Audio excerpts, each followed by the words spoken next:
Hey, Whitney, have you noticed that the old ways of working aren't working anymore? Yes, Iris. Let's talk about it. I'm Whitney. And I'm Iris. We are two elite executive coaches / moms / recovering Olympians. We found that we had to unlearn so much of what we were taught as elite athletes and women to gain more freedom and health. And we've seen our clients facing the same dilemmas. As coaches, we get this front row view of high-performing humans. And we realize we're all trying to make the best out of our potential, both at work and at home. We will take you behind the curtain and share with you how we untrain our clients and ourselves from toxic mindsets and habits. We will offer you the frameworks and tools to live and work with more ease and joy. Welcome to Untrained.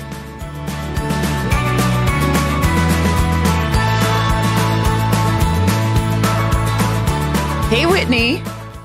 Good morning, Iris. Good morning. We have another guest today. Yes, we do. A very special guest. So who's introducing this guest? I'll throw it to you because you guys know each other. Yeah, so this is Kelly Owens. Kelly is a client of mine. We first started meeting in 2020.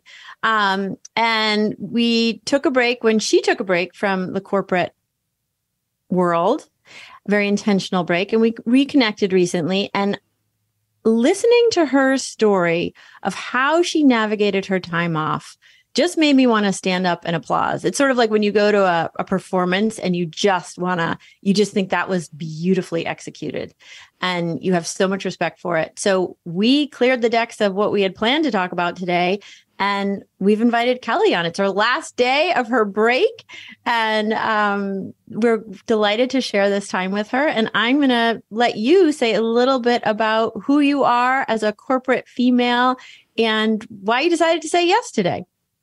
Wonderful. Thanks, Whitney. So again, my name is Kelly. I am a corporate female. I haven't heard that phrase. I'm like, you're a corporate female. Probably corporate human. I don't know. I'm a corporate human female.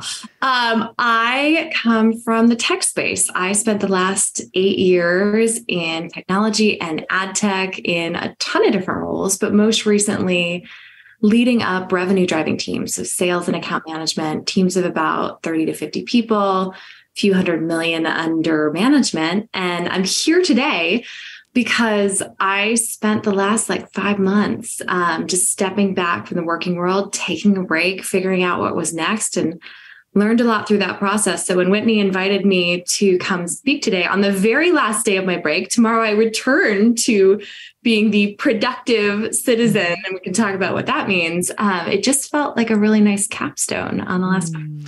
Kelly, can you give us a little bit too, because you're also a mom and you live in Denver, right? So I think we often describe ourselves through our work, but what else might be parts of that identity?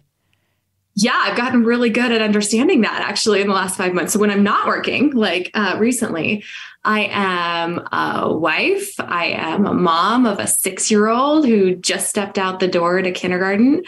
I am someone who loves to run. I ran a half marathon in the very cold over the time that I was off. I love eating my husband's really good food because he's a passionate cook and I'm not. So lots of different pieces to the non-work puzzle too. I love it. Okay, well, I'd love for us to set our intentions. We do that at the beginning of every single podcast, webcast that we do. So I'd love to go around and think about, what are the intentions we're setting for ourselves or for what we hope the audience learns from today's talk. Whitney? Well, one of the things that corporate Kelly, has done is that she started women's leadership circles. She built it at her last position, and they ended up impacting over hundreds of women around self-advocacy, risk-taking, confidence, and career clarity. And I had in the back of my mind when she was talking about this, ooh, someday it'd be really fun to kind of collaborate with this woman. Because this is what I care about. So here we are in a collaborative conversation, and I'm just excited to enjoy it and hear the story again. What about you, Awesome. Kelly? What's your intention for today? My intention, I really want to normalize rest and just talk about how rest doesn't need to be something that we feel guilty about or we have to justify by being like super productive in how we rest. It's not something that we have to wait until we're literally like falling over and the tank is completely empty to do. And Whitney, to your point, like, especially as women, I feel like even when we're resting, we're expected to be giving. And I actually think that rest can be a very unselfish thing to do. We're going to explore it. We do have to explore it because I'm thinking my watch every morning is like, hey, maybe today's a good rest day. And I'm like, you know what? Today's a good day to ignore this and I'm just going to go to CrossFit. So I feel like your Garmin is a spokesperson for your body. And some days you're like, you're fired. Yeah. I fire them. I'm a bad listener to the Garmin watch.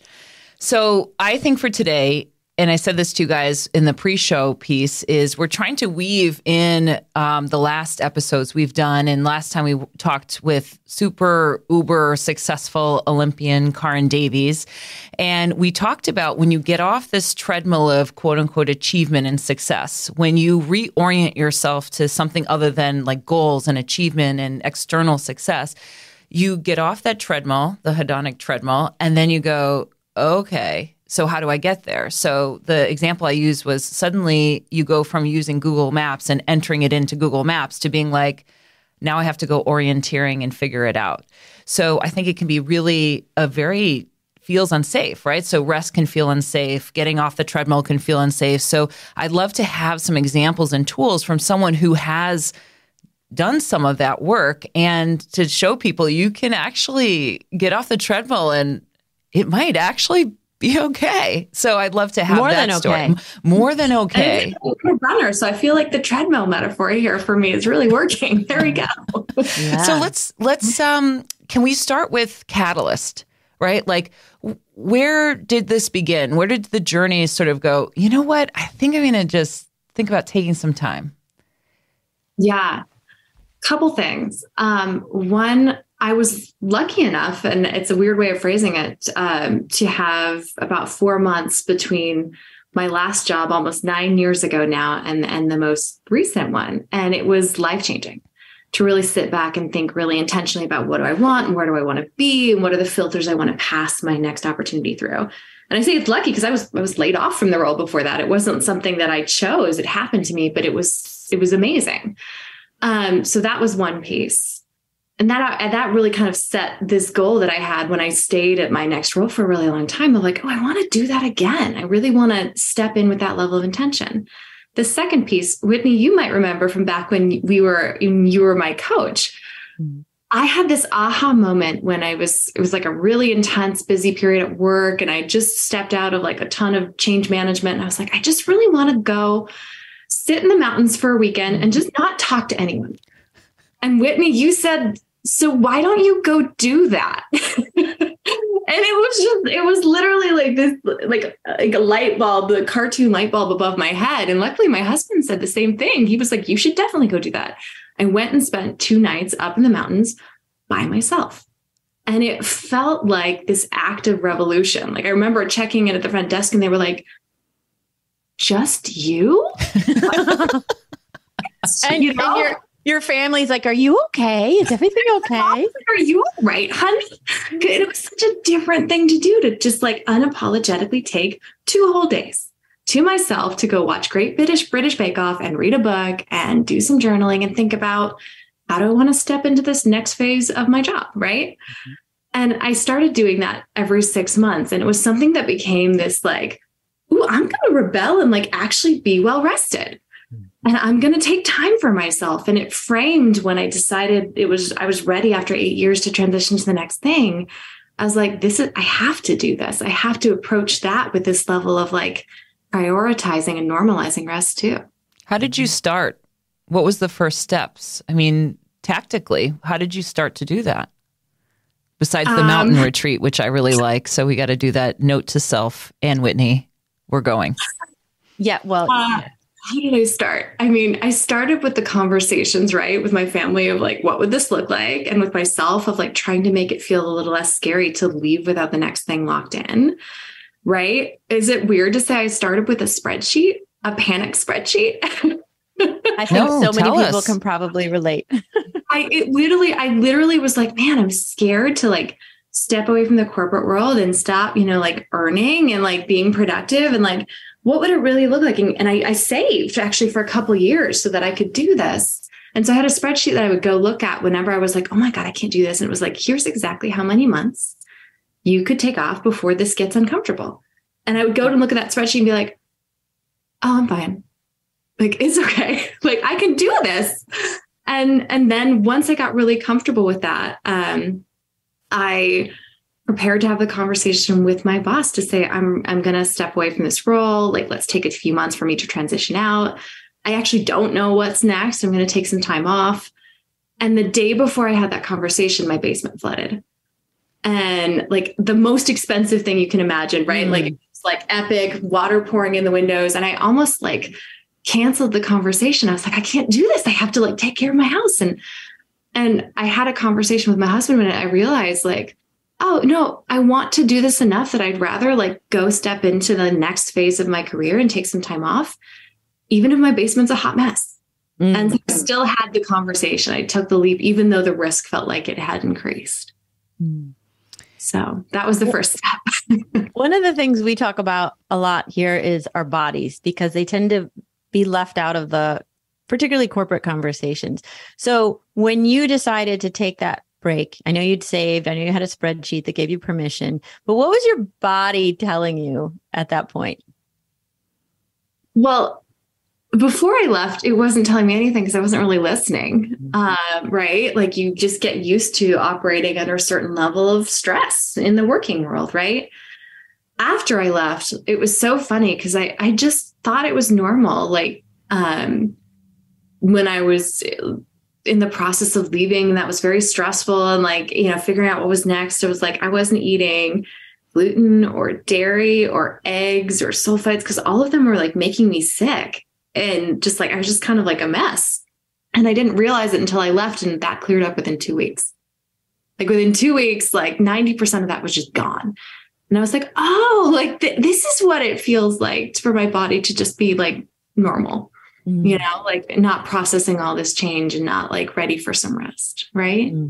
So if you were to give a couple adjectives to once you sort of connected to your body, how it was feeling when it was sort of at that tail end of the overwhelm, how would you have described it?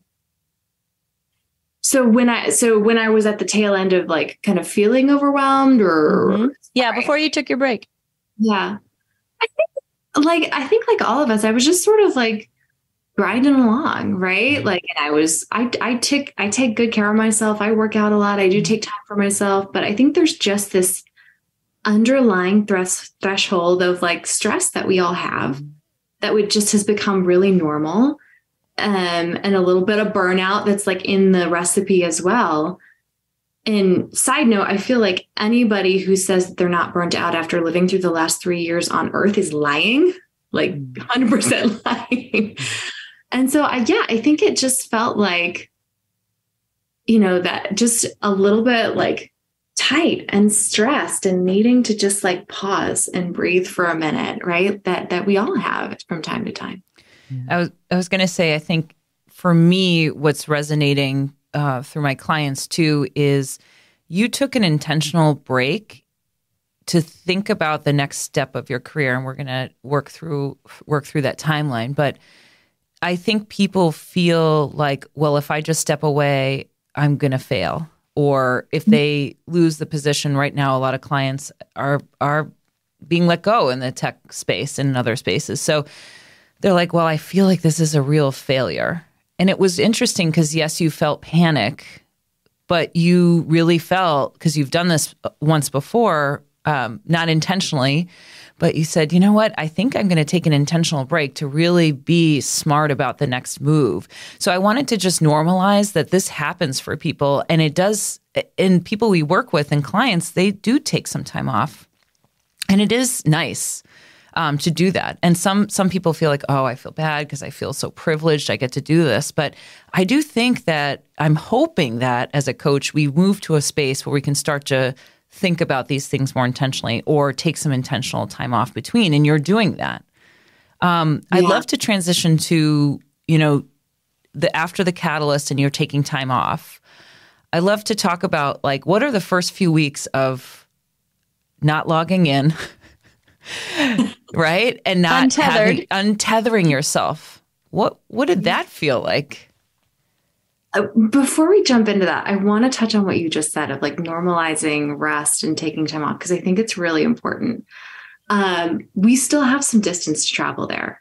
I remember so clearly when I announced to my team that I was going to take a break and I was going to go rest and that I didn't have the next thing figured out. People like were supportive, but baffled, right? Like, and that came up in different ways, but like, because, we have this underlying fear of like, oh my gosh, I'm going to fail. Am I going to leave? And it's going to be terrible, right? Like that was there for me. But I had people who were like, oh my gosh, I wish I could do that. Like, and that was a common thread, but also the questions that came up all the time were like, are you okay? Right? Like kind of like a little bit of like, well, what's wrong with you for needing to take a break? The second, which is my personal favorite, was, well, clearly you're taking this time off to go be a better mommy. Right. And it was said, and it's so great that you're taking time off to go spend time with your son. Like, are you going to volunteer in his classroom all the time? Like that was how people could normalize it or understand it. And the third one, which is sneaky, is, well, what are you going to do? Not like, oh, you're going to go rest. It was like, well, how are you going to do that? How are you going to do that super actively? What are you going to accomplish when you go rest? Right. And I had to get really good at tuning that out to even get to the point that we're talking about, which is that first few weeks of rest, of being like, oh no, I'm really just going to rest. And my son's okay. He's in kindergarten. He might need less of me versus more of me. This is actually like not a time to stop and just give. Right. Did you feel that right away where you could actually tune that out? Because when we talked to Caryn, one of the things that stood out is when she won a silver medal, she would present it to people and they go, oh, well, you didn't win gold, and it wasn't enough. And then she's like, well, I feel like they were kind of reflecting back my own thoughts about how I felt about it. So I started to present it in a different way. Like, I won a silver and this is what I won, instead of I lost the gold. And then people started to change their tune. So did you have any of that, or did you feel pretty confident right away of like, no, this is for me? I think it was more the latter. I think at first I started with like, I'm going to take a break. I was a little more timid about it. And I actually think people's interpretations and thoughts and questions and less than helpful assumptions, I was like, it actually made me be like, no, I'm taking a break and it's gonna be great. And like, I'm choosing to do so. And I'm actually okay. My tank's not empty. I'm doing this so it doesn't get empty. It made me a little bit more like just set in my intention of doing so. Right. And one of the things you did to signal that was you kept the childcare. You did. Kept the childcare. You weren't like, oh, I don't need this anymore. You said, no, I still need this because I want to protect my time. Well, yeah. And it's funny. I mean, we talked about this, but let's clear the air. Being able to step away from work for an extended period of time is a privilege. Full stop. Regardless of whether I saved for it, regardless of if I was terrified from time to time that I was actually doing it in the middle of tech layoffs, right? It was a huge privilege to both be able to do that, to save for it, to have a family and a childcare support that allowed for that. And so initially when I was going to take a break, we've had a nanny forever. We were thinking like, do we need to keep her while we do this? And the answer is, well, yeah. Like versus like taking on that full-time role, like myself as part of how I was going to rest. I was willing to take the bet of like, this is going to be a few months where this support will be helpful. It'll be even more so when I go back to work, and it just creates more space and bandwidth to make that possible. It felt real uncomfortable to make that choice. Really did. Can you say just a little bit more about that? Because it's resonating for some of my clients. We've had some conversations around, I shouldn't keep childcare. I'm not doing enough to really have it. There's a guilt and shame around it. Right. I have to earn the childcare somehow. Oh, yeah. I think that it's probably the single best thing I've done for my career, for my relationship, for myself. And I've been really lucky to have an amazing nanny who's been with us since our son was 6 months old. But like the burden that we expect parents to bear whether it's on childcare or on work or on the logistics of having a kid, are unsustainable. Right. And we all know this, but if there's a way that you can let go of some of that and ask for help, and that's something you can build and structure into your day to day, to where the list of things you have to like think about and manage for is that much smaller, it's just magical. And I often find myself like wanting to apologize for it. Like, I still have a nanny and my kid's in kindergarten and she's still coming and helping us out quite a lot. But then it's like, no, I actually want that to be normal and okay, that we get help and like outsource things that like just take away from our ability to take care of ourselves where we can. Again, it's a privilege, but if you can do that, why would you punish yourself or feel guilty about being able to do so? Can I get an amen, Whitney?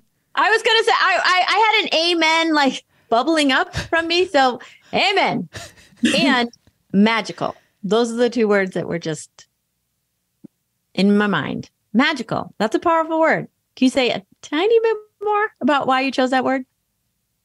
Magical? I don't know why I chose. I mean, like, when you think about changes in mindset, right? When you think about going from I have to do everything to prove my value as a professional, as a mom, as a wife, and this is how I show the world that I deserve the space I'm taking up. And you pivot that to not only don't I have to do everything, I shouldn't be doing everything, and I should be asking others for way more help. Standing in that space really strongly and saying, no, I'm not going to do everything, nor do I want to. And that's okay. Come along with me. You should do it too. Like that, it's freeing, and that does feel magic. Right. And when we were talking about today and we were sort of articulating your mindset that you grew up with as a working human, this space that you created was really like your untraining space. Right. Mm-hmm. It was a space you provided yourself to untrain yourself from the things you intuited weren't working for you, so that you could create a new mindset that would really help you flourish and feel like the best version of yourself. So we've talked about how you set up the space for untraining. Can you talk a little bit about the mindset you had going in and how you worked through it, how you unpacked it, how you untrained it? Because you were very intentional and you did some magical stuff. Back to the magic. Yeah. I mean, I certainly walked into taking time off with like some intentions and wanting to rest. But honestly, I also felt like I was power sliding into that break, because you're busy until you're not, right? Where I hadn't really figured out what I was going to do. And Iris, you asked this question earlier, like, what were the first week or two like? You know, what was it like when you woke up on the first day and you didn't have anything to do? And, you know, was it magical? And the answer for me was no, it wasn't. Like, I remember the first 2 weeks of taking a break, I walked around pissed off the whole time and had to step back and be like, what is this? Like, why am I just kind of a mess about this? Why am I not happy? And it was because, to that whole point of stepping off the treadmill, I had to put down this whole work identity, which really shook me up. In my back of my head, I was asking, well, what is my value as a human? I was walking my dog on day 5 of break, and I like stopped in my track and was like, what is my value as a human if I'm not working? And that was a scary question to even ask yourself, right? And I just, I was like having to put down like my job and like leaving it and the change and challenge that comes with that, and really embrace taking a break and the nerves that come with that. And it came out as anger and obsessive Christmas cookie baking. Like, yes. You and Iris share that. You guys should get together at Christmas. She does that too. Oh, like, so I many. think it was like 12 dozen different, like I baked so many dang cookies. My household was like, enough. Stop. No more cookies for us. Like, please find another way to cope. I see you, sister. I see you. It's so satisfying, because you want to complete or feel some sort of like completion of a task that you had a hand in doing, right? So it was like, for me, it was like end to end completion of like, okay, I did it. That's another 24 cookies. That's sneaky though. And that's what I figured out in the first couple of weeks is like, I first approached taking a break with this whole long list of like, here's everything I want to do and accomplish. And it was like everything from like, I want to go to the art museum and I want to learn to code and I want to go on long walks and I want to do yoga. And I had to kind of get away from the hook of like accomplishing something, of baking a cookie, right? I had to actually be like, well, what of those actually supports the way I want to feel at the end of this time? Do I want to feel super well educated or do I want to feel rested and excited and energized? And that actually was the filter. I like wrote the whole list of everything I could do. And I crossed like half of it off, including learning to code. Because I was just like, no, I don't want to feel like intellectually expanded. I want to rest. Like, so let's take those things off the list that don't support that and put the cookies down, right? And just let it be a little bit more restful. Mm-hmm. Yeah. They were good. Yeah, I got a lot of pictures of Iris's Christmas cookies. I was pretty impressed. One of the things that we talked about when we reconnected was how, you were really looking at up until this point, this in your career, using this very perfectionistic, hard driving, at times very overworking mindset. You hurt yourself. You hurt yourself in the process of being successful. And you really took time to look at that and grieve it, unpack it, and make sure that that wasn't going to happen again. So could you speak a little bit to how you did that? Yeah, I think that's been a journey over the last few years, right? Like my whole professional life, and I'm sure many people resonate with this, I have been defining myself by striving. If I work the hardest, if I do the most, if I check the most boxes, if I score, if I get the right smile, with a smile, and if I'm nice, and if I don't make anyone mad, then I'm successful, right? And then the bar keeps getting raised for what that means and how hard you have to work and the impact that has. And you have to transition at some point from, no, I'm not going to be successful by doing the most, right? Like it's a trap, right? Like trying to be perfect is a trap because you'll never get there. Striving for perfection is impossible. Mm-hmm. And so if that's what you're going for, you're going to be a failure 100% of the time. And then you're going to overwork even more the next time around. So part of that, I really started to kind of work on, and when I was working with you, Whitney, really reject over the last few years of like, that's not the goal that I want to shoot for. Mm-hmm. But to your point, when I left my last job, I think anytime you're navigating through big change, you have to like stop and put down the last phase to step into the new one, right? So I had to stop and put down like the work phase to step into the rest phase. And I actually, when I got to the point where I was starting to think about the next step in my career, I actually had to put that down again and really think about, what are the beliefs? What are the triggers? What is this baggage that's no longer serving me that I really have to let go of in order to just step forward in like a positive way? And I, in classic type A fashion, Googled the crap out of it, right? And was like, well, how do you take and manage for like, triggers? How do you think through putting down baggage from your professional experience? And I just I wrote it all down. I wrote down every single silly, crappy thing I was thinking about, what had been hard and what was not serving me, and every bit of the muck that was kind of there. I wrote down like, what are the triggers I have that, can make me feel like less confident? And then finally, I wrote down, well, what are the things that I've learned in the last couple of years? Like, what are the gifts that I've gotten from like all of us going through a really hard time professionally, and how you show up as a person at work?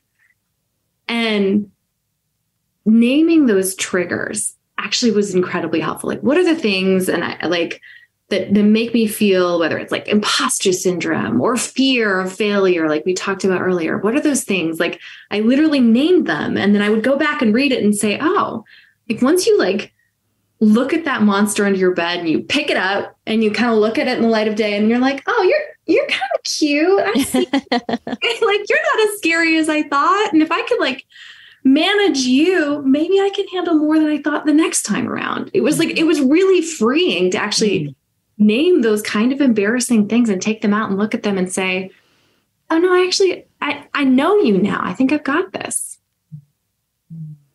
They don't go away though. The monsters lurk. They still love to like crawl right back under the bed and try again. But now that you have a relationship with them and a new relationship with them, you'll have a new relationship with them. Yeah. I'd love to pivot a little bit to this rest phase that you worked so hard to create. To how did you know when you were ready to start looking for that next thing, that next aligned thing? That's a very important word. Aligned next thing. How did you know you were ready? And then how did you go about it? Yeah, at first I like, you very classic, I set a timeline, right? I was like, I'm going to take 2 months off and then I will be ready to jump back into the career world. And I remember hitting the end of January and being like, no, I'm not ready. I need a little bit more time. And I changed the definition of that to, I'm going to take as much time as it takes for like finding that next thing and doing the work on my career to feel exciting. And that felt a little scary, but it was also a little bit of a leap of faith in myself. Like, I know I'm going to get there. I love working. I loved my job. Like, I love what I do. And I want to approach the next thing with that level of like excitement and enthusiasm and passion. I want to get there. And there was a day where I hit it and I was like, I'm a little bored. But B, like, all of that actually suddenly sounded fun. I got there where I was like, I'm actually excited to like read the career development book and go out and network. I mean, the fact that I said I was excited to go out and network, I was really well rested, right? So yeah, I made a timer, I got it wrong, and then I just gave myself the time I needed. Yeah. How did you start to think about the new alignment for yourself, or as you looked at roles? Because that's one of the things that I work on with clients who are in that phase of, here are the things that I liked, here are the things I didn't, and now I want to look for the next piece. Like, what did you consider when you were looking at the next phase of your career? Yeah. I want to answer that from two perspectives. One is from the, like, how did I process it, like dot to like point to point. And the other is how did I really like think and feel about it? I read an awesome book and went through the process of really following kind of the process outlined there called The 4 Elements. It's a book by Tim Butler. And it was all around like, well, what are my strengths? What do I love to do? When am I in the flow? And what is the kind of community and culture that I really want to join? And what are the realities and necessities of my life that I have to reflect and honor in whatever I take on next? And what is the bigger kind of aspirations and hopes and goals that I have for my future that hopefully this next thing serves? So I had this really well-defined, I think it was like 8 typewritten pages document with like a few refining bullets of like, this is what I want. And funnily enough, to the point of like what the thought process I went through, what I wanted was the exact same thing I thought I wanted 8 weeks before I'd even started my break. Like, I knew kind of the type of role I wanted, the type of company I wanted. I knew culture mattered. But I also knew I was willing to kind of just get out there and get curious and get it wrong and figure out what felt right. You took some bold steps in your networking and reaching out to many, many CEOs in your area. Could you speak to how you decided to do that and how you give yourself permission to do that? Yeah. So I was looking for a leadership role in a smaller or earlier stage company than the big tech company that I'd come from. And so I decided that finding that type of role, you're not just going to find by applying to a million roles on LinkedIn. It really is a networked job search. And so I started by finding my friendlies. I networked with people that I knew would be nice to me, like classmates from my business school or friends who I knew in like the venture capital world. And I just got all of the advice and asked all of the silly questions and like just kind of just aired it all out. And what I learned from that was I really want to talk to people who are doing this, who are leading like earlier stage or entrepreneurial businesses. And I really just want to know, what are they looking for in the leaders that they bring on board? And who else should I be talking to? That was it. There was no, I'm going to go out and meet with everybody and ask them for a job. There was no, I need to learn everything you know about your entire career. It was just asking those 2 questions. And so I went and I put on my courage hat or my leopard print or whatever it was, right? And I just made the ask. And every time I did, I got referred to 7 other people I probably should be talking to and asking the same question of. And I think when I did the math, Whitney, I think it was somewhere around like 25 different like CEOs or senior executives of different companies who all were very gracious and open and willing to advise and ready to share their wisdom and ready to share a bit of their network with me, which was both humbling and amazing and makes me want to do that for others in the future. Cause it was just, I learned so much from doing that. And I hit a point after probably a month of just doing that every day where everybody was starting to tell me to talk to the same people. And I was hearing kind of the same lessons over and over where I was like, okay, I kind of have gotten this amazing set of kind of advice and contacts and people I should be speaking with. I'm ready to just really dive in. Like, what are the couple of companies that I just really want to go after? And that's what I transitioned to. And it worked. It did. Yeah. It worked in as much as I was willing to admit where I'd gotten things wrong. Like I had a certain like sub industry and a certain title and a certain role in my head and had it, like I had all of these qualifications and they worked up to the point where I met the company that I was like, oh, I don't care about any of that. I just want to work with people I'm super passionate about working with on a project that's really great, a culture I believe in. The sub industry doesn't matter when you're excited to just show up to work every day and excited to work with certain people. It was a big aha moment for me where I was like, oh, I had this very specific set of criteria. And I mean, again, in many ways, the company that I ended up accepting an offer with met like 95% of them, but it was also like, it was just inevitable. It was one of those, like, I'm so excited about like these people and what they're doing and the culture and the opportunity that like, it didn't matter how much it checked every single box as much as like, this is just somewhere I want to be and something I want to do. Yeah. I'd love if you could articulate. I know you've said you want to work joyfully hard, which is a phrase I love. So just to complete the arc from sort of the mindset you were coming from and you untrained to the mindset you now have going into this new position tomorrow, could you speak a little bit to the new mindset that you've created for yourself? Yeah. I can't remember where I picked up the phrase joyfully hard. Someone else gives the credit for that for sure. But I think that I love that phrase because it acknowledges that work is work. There's a reason we get paid for it. It's not going to be like incredibly super fun all the time. But if you get really lucky, it can be the joyful kind of hard where you're having fun and you're enjoying what you do. And there's times where it's just plain old hard, but on the whole, you're getting more positive out of it than negative out of it. Right. And it's additive to your happiness overall. That's the kind of joyfully hard that I'm looking for. And sorry, there was a second half of your question and now I'm say it again. Well, just sort of capturing your mindset, which could just be, maybe naming your non-negotiables or some boundaries. Yeah, I think, taking 5 months to really rest and search for the next thing, like you get really good at setting boundaries, right? You've set this boundary of like, this is a time where I'm going to rest and take care of myself.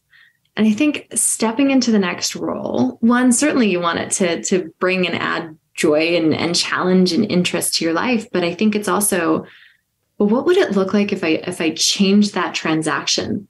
What would it look like if I didn't walk into it trying to prove myself or do the most or work the hardest or burn the candle at the most ends, right? Like, what would it look like if I approached it with a little bit more of the attitude that I had in the last 5 months, which is like, fuel yourself first, right? And take care of yourself and keep in mind that your self-worth isn't determined by your job. Because I had to get really good at remembering that in the last 5 months of like, when I didn't have a job, I was like, well, who the heck am I? And so keeping some of that, like my value is not determined by my present situation mindset, I think is really, I hope is really powerful stepping into the next thing. Yeah. Iris, what are you thinking? Do you have any lingering questions or? No, I don't have any lingering questions. I think I don't want to go too far back to go forward, but since you had brought it up again, I did have a curiosity around how did you help yourself with that question when you stopped with your dog and said, who am I without work? Oh, who am I? It's like I'm picturing Zoolander where he's looking in the water. Who am I? That's the moment I felt that moment. Part of it was just having the courage to speak it out loud and like to go home and to tell my partner, like, I had this moment today where I like questioned my whole value because I'm not working anymore. So like just giving that the freedom and space it needed. I think it was then realizing kind of the ridiculousness of that question, right? Like letting it be real for a minute, but also being like, well, here's who I am and here's what I do and here's how I show up. And like actually going through the list of like, here's all the ways that I still have value as a human when I'm not, contributing to like industry, right? But I think it's also like, well, what if I just stopped adding value for a bit? What if I just gave myself permission to truly non-productively relax and let that be the goal? Mm-hmm. And getting comfortable with that. And it took time, right? But like, I think that was actually really important, was like, no, I'm not. What if I didn't add a lot of value for a couple months? What if I just let myself be like at rest? Yeah. And that communicates such a powerful message to yourself, to your spirit, to your soul, to your body, however you think about it. You're communicating something powerful when you take that action and you allow that space. It's a great question, Iris, right? Because for some, myself included, that's an ongoing question.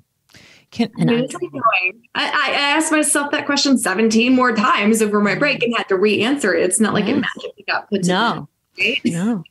Can you speak to? But at least I got better at knowing what the answer could be over time. Ooh, I love that. I got better at knowing what the answer could be, and allowing room for it to unfold. Yeah. Can you, along with that, what are some things that you still feel like you're evolving or thinking about? Because we don't like come to a place where like, I'm good, I've evolved, I'm amazing, now I have a new job and everything's complete. Like, can you tell us what you might still be working on as you begin your next phase? Yeah, I think that one, I had to really process and grieve the end of my rest. Mm-hmm. And there's this element of fear of like, oh, well, am I going to just lose it all? Am I just going to like, all of this relaxation that I just did? Like, am I going to like, is that just going to be a phase and then it's over and I'm just back to grinding? Like, am I going to forget everything I learned? So I think there's still an aspect of like trusting myself to set the boundaries needed to make work, right? So there's that piece. I think,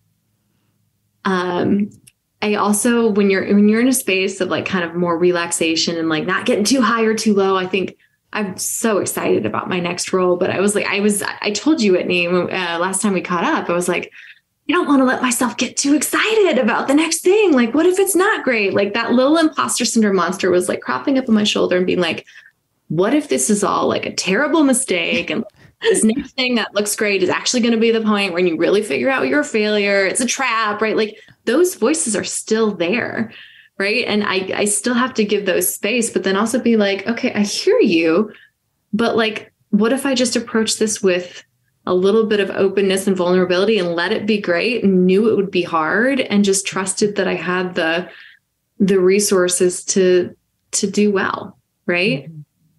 Yeah. Amazing. You've said so eloquent. It's so amazing because I am going, this whole time I was thinking about a couple of clients I have, and I'm getting emotional because I'm like, I want to dedicate this episode to them and I want them to hear you. Like I'm getting very emotional because I have very emotional conversations with them of like, I don't know what I'm doing. I'm so afraid. And there's real fear.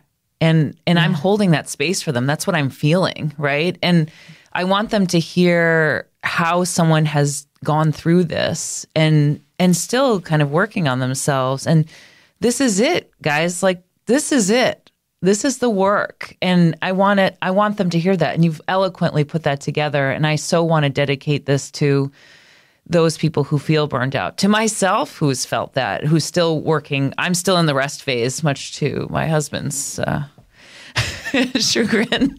I'm still working on it. So I'm so happy you were able to come with us today on this journey and really talk about it. And it's not over. It's not like it gets complete. You're still continuing. You're still journeying. And so thank you for sharing just this piece that can be very scary for so many.